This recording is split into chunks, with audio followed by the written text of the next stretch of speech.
What's up, guys? Welcome to the 7th episode of Hot Takes Cold Truths. And this episode, I'm going to talk about people who seem to be at the end of their careers and what are the legacies that they're going to leave behind. So, one person that we're going to start with is the person who is basically confirmed to be done after this year, and that's Chris Paul. If Chris Paul was to retire, what does that mean? Well, number one, I think he's definitely going to go ringless. I don't see the Clippers winning a championship this year. And yeah, so I don't think a championship is going to ever be discussed within his, tenure in the NBA. But I do think he's going to go down as one of the best point guards ever. And why do I say that? I say that because just how he elevates the players around him. I mean, look at the Thunder, right? Post Westbrook Thunder, I'm talking about, when Chris Paul was on there. It accelerated who SGA is today. And if you look at all the players from the Thunder, when Chris Paul left, they kind of thanked him for the things that he taught them. The Clippers, Chris Paul, we already know how Chris Paul was like that. Chris Paul was so good. He elevated Blake Griffin, elevated DeAndre Jordan. I feel like he made them bigger than what they really were. And what I mean by that is he knew what their strong suits were and had them in the right spots. And I feel like that's what he does with all his teammates, whether he was in the Clippers. When he went to Houston, he helped James Harden a lot, Clint Capella, all these players around him. He just always elevates them. Phoenix Suns, when he went there, what did he do? Him, Booker, Ayton, they were great. And they should have been good with KD, but I think they overspent, and that's not Chris Paul's fault. But when Chris Paul was there, look what Phoenix, look at Houston, look at the Clippers, especially if there weren't injuries. Look at the Thunder. Every team he goes to, he elevates. And it's not because Chris Paul is this massive scorer. I mean, we just finished looking at his points per game this season, right? But he's just so good at finding you in the right spot, so good at helping his teammates, teaching them the little fundamentals. Oh, when this happens, oh yeah, you usually do this. Try doing this instead. And it's those things that make Chris Paul such a great point guard. So that's Chris Paul. I think he'll go down not as a champion, but as one of the best point guards, especially to never, probably the best to never win a chip. I don't know. Let me know in the comments who y'all would have. Then we got, speaking of point guards, Kyle Lowry. Me personally, I and this is no disrespect to Kyle Lowry. I'm sorry. I feel like people saw his Toronto, like that one year that Kawhi went over there and they won, and kind of gave Kyle Lowry all these flowers. And me personally, I think Kawhi was the main guy that you should be giving the flowers to during that run. And I feel like, I don't know if it's just Kawhi hate. I don't know if it's like, yeah, people are like, oh, but we give him credit. No, you give him credit for one buzzer beater shot that he did that just bounce while he sat at the corner and it went in. This man does it all on defense, does it all on offense, and then we're like, oh, Kyle Lowry. Like, to me, especially during the finals, I think he had maybe like one good game on the finals, and then we were just praising this man. Now, all that to say, he's still a good player. This isn't me saying Kyle Lowry is trash. This is me saying I think he's gonna go down as an overrated point guard. However, even though he's overrated in my eyes, he is still good. Where I rate him is like, let's see, not a role player. Like, I'm not gonna disrespect Kyle Lowry and say he's a role player. But he's not like an all-star to me. I know that's probably sounds crazy right now, but he isn't to me. Like, to me, he's like, just like, if there's all-stars here, Kyle Lowry is like right there, like just right beneath. That's it for me. Then Kevin Love. Speaking of overrated, let's talk about underrated.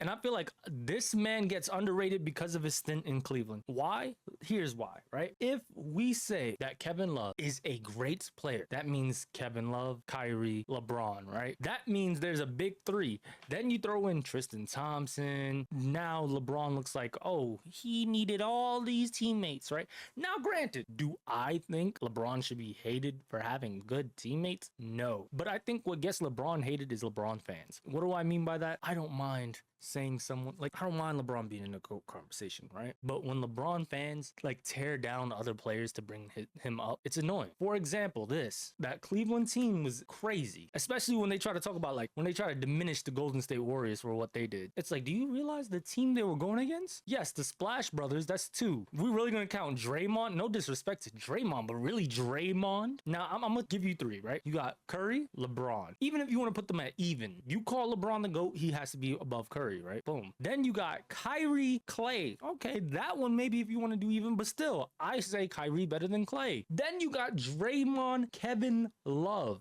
Bro, one of them was the number one option on their team. The other one has been about the third his whole damn career. Okay, I think people forget that the T-Wolves before Anthony Edwards, before Karl Anthony Towns, the T-Wolves had Kevin Love, number one option. He was doing his thing before he went to Cleveland. Like, y'all gotta remember that. So you got the number one option in Kyrie, number one option on the T-Wolves in Kevin Love, number one option who was on the Miami Heat in LeBron, and they all teamed up together. Come on. All right. So I think people diminish Kevin Love's impact, his skill set, because it's usually the LeBron fans. Now, this isn't a video getting on LeBron, so we're hyping up Kevin Love here. He was the number one option on the T-Wolves before Cat and Ant. He's a champion in Cleveland.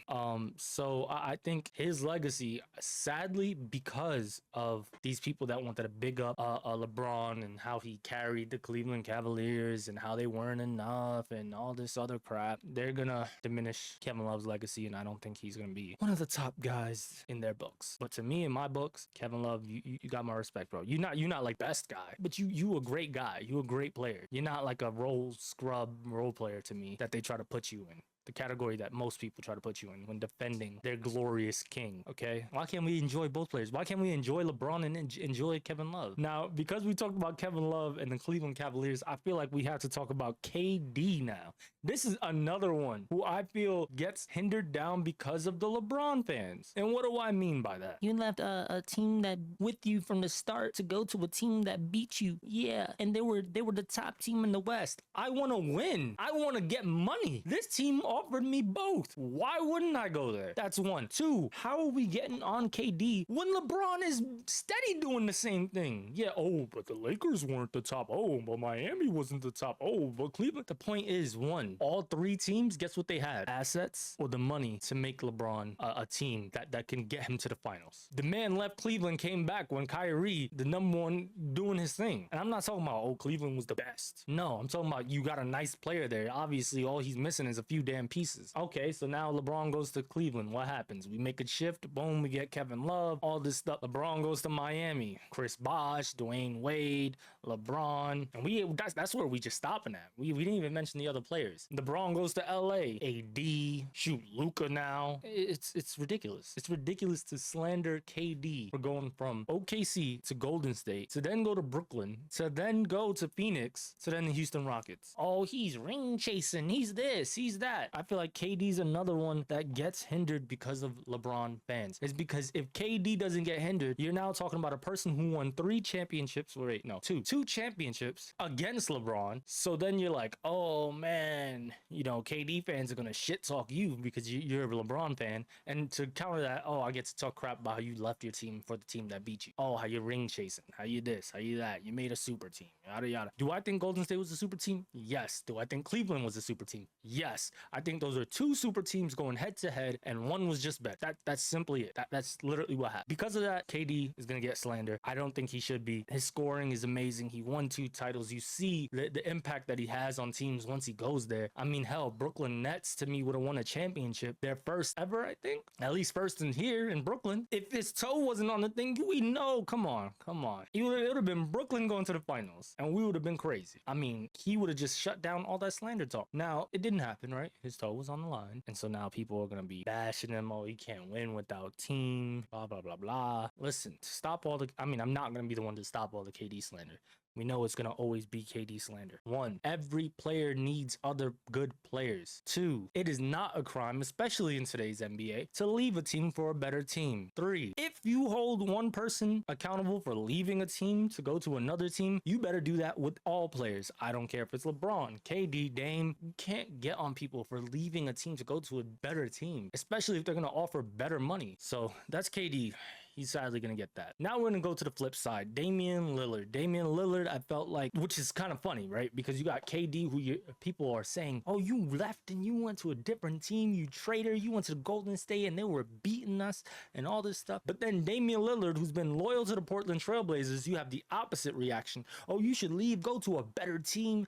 Yeah, why are you staying with those bums? What? But I feel like his legacy is going to be diminished because of that. And what do I mean by that? Because people are not going to look at how good of a player he is because of how unsuccessful his career was. Constantly getting bounced is his career. I felt like if he left, he would have won a couple of championships. I'm talking about earlier in his career, before he went to the Bucks. He would have been on people's radars more. I feel like because he was in Portland, it was more of the hype of the game winners and pointing at his wrist. You know, he's like, oh, can't wait to have that in the playoffs real quick. And then, you know, happens real quick and then he's gone. So I feel like that's going to be Damian Lillard's legacy. He's going to be a clutch player who can shoot the three, but just, you know, out of loyalty was his career was hindered. This brings me to the last two people. Then we got Kawhi Leonard. I feel like Kawhi Leonard, because of his injuries, that's why people like put him as like as if he was a regular player, like an average player, when in reality this man Kawhi, especially because a lot of people love those flashy bop, bop, bop, break you down, shoot the three on you, break you down, going for that fancy layup or dunk. Kawhi is all about the fundamentals, right? And he's so nice at the fundamentals that he puts up numbers like you're a little flashy guy and then also defends like the best defender in the NBA, period. Kawhi is one of the best defenders, one of the best offensive players. The only issue is kind of like in the show when they nerf a character who's been so badass. That's what Kawhi is. And his nerf is his own body because it's not staying healthy for the season enough to display his badassery. And that's why I feel like his legacy is going to be hindered, right? Kawhi is just so damn good. And I remember having this talk with my dad when he went to the Raptors, right? So he was on the Spurs and I was like, yo, why a problem? You know what I'm saying? You're a problem. And then, you know, he went from Spurs to the Raptors and the season starts. And I was telling my dad, I was like, you know, people don't see how good Kawhi is. I was like, you put him in the East now, which is the weaker conference, especially during that time when the Raptors, you want to tell me the Raptors? I mean, the East wasn't compromised in a way when Kawhi was in the East, but the East was always like that, right? We always had the superstars in the West and stuff like that, and there was rarely any people in the East, especially not teams with like 2 to 3 superstars on their team like the West usually has. Then the season starts and I'm like, you know, telling my dad, and my dad's like, I just don't see what you see in him. Like, he's just like a regular guy to me, like your average player. I'm like, nah, dad. He plays that defense. He does fundamentals. Boom, boom. He's not going to mix you up and do anything crazy, but he's going to get that quiet 30 on you with about 2 blocks, 3 steals. And if it's not steals that's going on the box score and all that stuff, he's going to be playing defense where you miss the shot. Yeah, that doesn't go in the box score, but I play defense on you. So stuff like that. Like, and I remember after that season when he won the chip, my dad was just like, because I remember when they were in the playoffs and it was happening, my dad was still kind of like, I don't know. Then after a while, he was starting to be like, okay, Kawhi's a problem. And I feel like a lot of people have that same mentality at first when they see Kawhi, that he's not the most entertaining person to watch. Like, it's not like you watch him and be like, oh my God, look, whoa. No, you just, if you're a basketball nerd, you might be like, oh my God, fundamentals, how he plants his feet, the way he shoots, the way he plays defense. You know, you might break it down and be excited about that. But for the casual fan, not even just a casual fan, just a fan who loves the fast pace, breaking people down, crazy moves and all that, you're not really going to like Kawhi's play style. That being said, I feel like his play style, his health is what's going to diminish it. But just remember, he's a 2-time NBA champ and a 2-time finals MVP. One on both conferences, one on a team that he got there. The first year he got there, he won the chip. That compromised East or not, that's beautiful, man. That's special. The last player I'm about to talk about, and that is Russell Westbrook. Now, I always seen Russell Westbrook as ball hog, stat padding, right? That's just how I felt. I felt like there's even videos out there, and I'm not talking about because I watched a YouTube compilation of, no. I watched him play. KD and Westbrook, that OKC team was exciting to watch, and I loved KD and how he played and stuff like that. Whether it was ball hogging or basketball IQ, something just wasn't there, right? And you can see even when it's time for him to pass it, he didn't pass it. He would drive in real strong and miss. Drive in, do that jump real quick, you know, for the quick jump shot, miss. His efficiency, it was just bad. And when KD left, you started seeing those triple doubles. Now, that alone is going to get him to the Hall of Fame. He's the Mr. Triple Double, you know what I'm saying? And it's nice. It's cool to see, but it was just like, he used to not do the things that contributed to winning. And how you know that skill level, all that I'm talking about wasn't there because of how quickly when he was doing all this, it was like, oh wow, you see all you people bashing what, and it just dropped. No more of that superhero Westbrook because he relied mainly, all Westbrook was, once again, it's not disrespect, I'm literally just analyzing what I see. And based off of what I see, all he was athletic, who could run down and just yam it on you, right? Or just you want to get out the way. He had energy, pushed, all that stuff. To me, Westbrook was a good player if he took the back backseat to someone who's more skilled. So for example, KD, right? KD and Westbrook. The reason why I think that team worked, or when you seen the best of that team, is when KD had the reins, and Westbrook, when you expected, oh my God, KD's about to shoot another three on my head, or damn, KD, he needs to switch it up real quick, right? Because KD's like, oh man, they're expecting me. And you pass it to Westbrook and he run down there and just yam it down. Woo, boy. On Westbrook, act like he about to yam it on you and then pass it out to KD. When you saw that, that's when Westbrook was at his best, and that's when his team was at his best. But I felt like Westbrook had a me first mentality, and that's not probably how he's thinking, probably not on purpose, but when I watch him, that's how I feel, right? And that to me hinders the teams that he's on. Now, his play style, like I said, changed drastically so much that you can tell, even if it's not on purpose, that's what he was doing. It was what he was doing, right? Just because you're not doing something on purpose or intentionally doesn't mean you're not doing it. And so now, if you look at Westbrook now, I kid you not, and then look at him years ago, and I really challenge you not to look at, but his numbers and stuff like that. Look at his play style and which play style really contributes to winning, to getting everyone involved, to making sure that you can get that W at the end of the day. To me, the Denver Nuggets picked them up. I was just like, if Westbrook plays that role-playing play style that he's been playing, that team will be nice. And look at when the Denver Nuggets was doing great. And Westbrook was still getting some triple doubles. Don't get me wrong, but he had to take the backseat to Jokic, had to take a backseat to the starters, right? When he was coming off the bench, it was like the energy he gave off the bench, the passing, the this, the that. You then start seeing it, and you're just like, wow, this was great. You had people online, social media, arguing like, oh, Westbrook's a bum, blah blah blah, and then other people like, nah, he's getting his team involved. Yeah. I didn't agree with the recent compilations that people made. Oh, Westbrook passing the ball out of bounds. Like, that's gonna happen. I watched the Knicks do it so many times. Josh Hart jump passing. It's sad. It's a sad sight to see, yes, when it happens. But that happens to everyone. But you don't see the crazy diving all over the damn place for no reason, Westbrook. You don't see the, I'm just gonna run in, people are open, just chuck up the shot. You see someone who's looking for his teammates. Someone who's, I don't know if it's like, he got older and he's like thinking of different ways to play, but his style of play is just way better now. Sadly, I don't think he's gonna win a ring. I think it's like Melo, a little too late with the play style change. I think he's still gonna be a Hall of Famer. But that's it, y'all. That's the end of this video. Make sure to check out the next video. All right. Thank you for watching. Peace.